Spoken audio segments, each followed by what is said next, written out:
जय माता जी दोस्तों, मैं हूँ अर्चना तिवारी। स्वागत है हमारे चैनल ज्ञान की बात विद अर्चना चिंतामणि में आप सभी लोगों का। कैसे हैं आप लोग? ये बताने के लिए कमेंट बॉक्स में जय श्रीमन नारायण, जय भगवान विष्णु जरूर लिखिए। दोस्तों, कैसे हैं आप सभी लोग? ज़रूर अपना हाल-चाल कभी-कभी बताया करिए। आप मेरी वीडियो कहाँ से देखते हैं? कमेंट बॉक्स में अपने ज़िले का नाम ज़रूर लिखिए। आज की वीडियो में हम बात करने वाले हैं योगिनी एकादशी कब है। आषाढ़ माह की योगिनी एकादशी सन 2025 की तिथि कब से लग रही है, कब तक है? इस दिन किस विधि विधान से भगवान विष्णु और माता लक्ष्मी की पूजा की जाती है? योगिनी एकादशी व्रत करने से क्या होता है? और इसका समापन यानी तिथि का समापन कब है? क्या-क्या ना करें गलतियाँ योगिनी एकादशी पर? दोस्तों, भगवान विष्णु और माता लक्ष्मी की पूजा करने वाले भक्त हमेशा सुख समृद्धि से भरे रहते हैं। माता लक्ष्मी की कृपा उनके घर में हमेशा बनी रहती है। कभी भी उनके जीवन में धन धान्य की कमी नहीं होती है। तो आप अगर हमारे हमारी वीडियो पर पहली बार देख रहे हैं यानी हमारे चैनल पर पहली बार आए हैं, तो कृपया करके मेरे चैनल को सब्सक्राइब कर लें ताकि मेरी हर वीडियो का नया नोटिफिकेशन आपको पहले प्राप्त हो सके। दोस्तों, योगिनी एकादशी के बारे में सबसे पहले जानते हैं। योगिनी एकादशी का व्रत भगवान विष्णु और माता लक्ष्मी की कृपा प्राप्त करने के लिए, जन्म जन्मांतर के दुखों का, पापों का नाश करने के लिए, अपने सपने को पाने के लिए, सुख समृद्धि का वास करने के लिए, अपने घर में शारीरिक रूप से, मानसिक रूप से, आर्थिक रूप से मजबूत होने के लिए, हमेशा स्वस्थ रहने के लिए इस व्रत को किया जाता है। दोस्तों, वैसे हर महीने में एक कृष्ण पक्ष में एकादशी पड़ती है, एक शुक्ल पक्ष में एकादशी पड़ती है। दोनों एकादशी का व्रत उत्तम व्रत माना जाता है। सभी व्रतों में उत्तम व्रत एकादशी का व्रत होता है। कहा जाता है शास्त्र के अनुसार कि जो लोग एकादशी का व्रत करते हैं, उनको इसी जन्म में मोक्ष की प्राप्ति हो जाती है और वो समस्त अपने पाप कर्मों को भुगत कर पृथ्वी के समस्त सुखों का लाभ उठाते हैं और सुख समृद्धि के साथ भगवान विष्णु के श्री हरि के चरणों में समर्पित हो जाते हैं। तो दोस्तों, एकादशी के व्रत का महत्व, बहुत बड़ा महत्व बताया गया है शास्त्र में। शास्त्र के अनुसार एकादशी का व्रत करने वाला व्यक्ति शारीरिक रूप से कष्ट को नहीं भोगता है। उसके जीवन में अगर किसी रुपए पैसे की कमी है या ये कहिए धन धान्य की कमी है, तो धीरे-धीरे उसके पाप व्रत करने से कटते जाते हैं और जब पुण्य की वृद्धि होती है, तो जीवन में सुख और समृद्धि बढ़ती जाती है। जितने साधु संत महात्मा हैं या सभी लोग हैं, लगभग बहुत सारे लोग इस व्रत को निराजल भी करते हैं, लेकिन साधारण गृहस्थ आश्रम में रहने वाला व्यक्ति फलाहारी रहकर जल पीकर इस व्रत को रहता है। तो दोनों में आप जैसे रह पाएँ ज़रूर रहें। आषाढ़ माह में एकादशी व्रत कृष्ण पक्ष के आषाढ़ माह के कृष्ण पक्ष की एकादशी का व्रत इस बार यानी जून महीने में 2025 में एकादशी किस तिथि पर है, चलिए जानते हैं। 21 जून को इस तिथि का शुरुआत सुबह 7:18 पर हो रहा है और इसका समापन 21 को ही सुबह में यानी 21 को सुबह में हो रहा है और रात्रि में जो 22 का भोर वाला टाइम पड़ता है, उस टाइम सुबह में 4:27 पर समाप्त हो रहा है। तो ऐसे में यानी 22 तारीख को सुबह में ही 4:27 पर समाप्त हो रहा है और 21 को सुबह में मॉर्निंग टाइम जो होता है, उस समय 7:18 पर शुरू हो रहा है। ऐसे में इस व्रत को उदया तिथि के अनुसार हम 21 जून को ही व्रत रहेंगे। तो दोस्तों, 21 जून को आषाढ़ माह के कृष्ण पक्ष के 2025 की 21 तारीख को एकादशी यानी योगिनी एकादशी का व्रत रहा जाएगा। तो ये व्रत दोस्तों स्पष्ट हो गया कि आप किस दिन रहेंगे।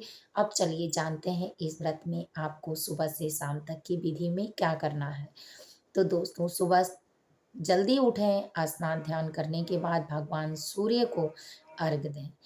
भगवान सूर्य को एकादशी यानी योगिनी एकादशी पर अर्घ देना विशेष महत्व है।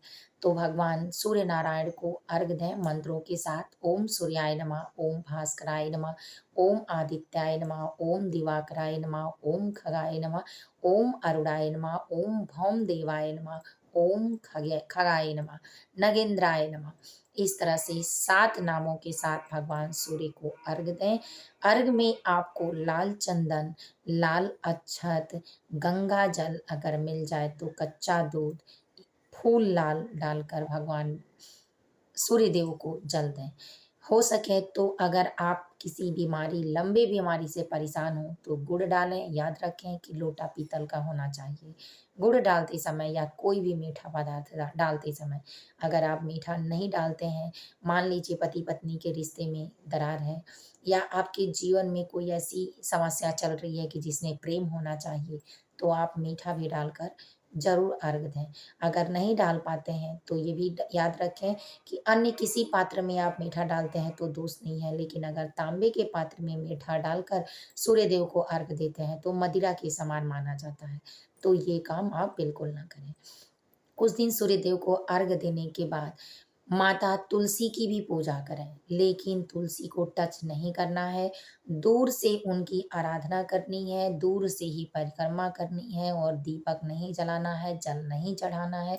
इस तरह से आप उनकी दूर से विधि विधान से, यानी भगवान विष्णु और माता लक्ष्मी की जहाँ पूजा करें, उनके नाम से पूजा करें। तो दोस्तों, इस तरह से भगवान विष्णु, माता लक्ष्मी की पूजा करें, आरती लगाएं, सात्विक चीज़ों का भोग लगाएं, प्रार्थना करें, आरती बंदन करें। उस दिन आपको क्या-क्या नहीं करना चाहिए, तो दोस्तों उस दिन तामसिक भोजन नहीं करना चाहिए, किसी भी तामसिक चीज़ों का सेवन नहीं करना चाहिए, काले रंग का वस्त्र नहीं पहनना चाहिए। उस दिन आपको किसी से भी लड़ाई झगड़े नहीं, कलह क्लेश अपने घर में नहीं करने चाहिए। उस दिन आपको किसी अन्य व्यक्ति से बहुत ज़्यादा बोलना, बहस करना भी मना ही है। तो दोस्तों ये काम ना करें।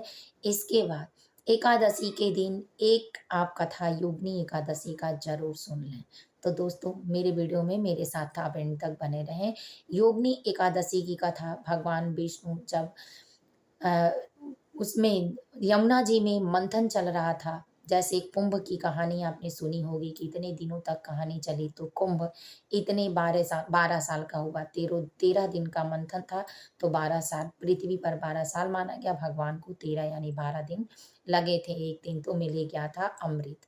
तो इसी तरह से भगवान विष्णु ने मोहिनी का रूप पकड़ा और योगिनी की तरह उस कलश को लेकर और भगवान यानी सभी देवताओं के योग को पूरा करने के लिए नाचना गाना और भगवान जो मोहिनी रूप लेकर किए थे योगिनी के रूप में, उसी की कहानी है। तो आप समझ सकते होंगे कि योगिनी भी भगवान बने थे और भगवान ने इस योग रूप में अमृत पाकर सभी देवताओं को तृप्त किया था।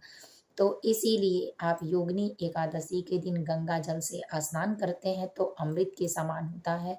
गंगा जल मिलाकर भगवान विष्णु, माता लक्ष्मी को भी अगर स्नान कराएं पंचामृत के साथ तो ज़्यादा अच्छा होगा। इस दिन आपको पूरे घर में गंगा जल का छिड़काव करना चाहिए और पूरे दिन भजन कीर्तन के साथ इसको बिताना चाहिए। तो दोस्तों चलिए आप जानते हैं कि आपका पारण कब पड़ेगा। तो जब एक सूर्योदय से दूसरा सूर्योदय होता है तो पारण का समय होता है। इसमें रहा तिथि का सवाल, तो तिथि दोस्तों एकादशी की तिथि आप जैसा कि पहले सुने हैं, सुबह में 4:27 पर समाप्त हो रही है। तो आप सुबह 4:27 के बाद सूर्योदय होने का इंतज़ार करें। जब 22 को सूर्योदय अच्छे से हो जाए तो दान दक्षिणा करने के बाद आप पारण करें। द्वादशी तिथि पर चावल खाना ज़्यादा शुभ माना जाता है और एकादशी पर चावल खाना कीड़े के समान यानी एक जी हत्या के समान होता है।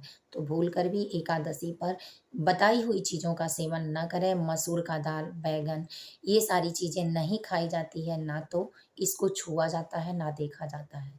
तो दोस्तों इन चीज़ों के लिए आप भगवान विष्णु की अगर पूजा करते हैं कि जिससे आपकी मनोकामनाएँ पूर्ण हो और आपकी समस्त जीवन का पाप दूर हो सके, बहुत सारी विपत्तियों से आप परेशान हैं, रास्ता नहीं मिल रहा है, तो एकादशी का व्रत करने वाले के जीवन में कभी पाप जब नहीं रहता है तो कोई दिक्कत ही नहीं रहती है।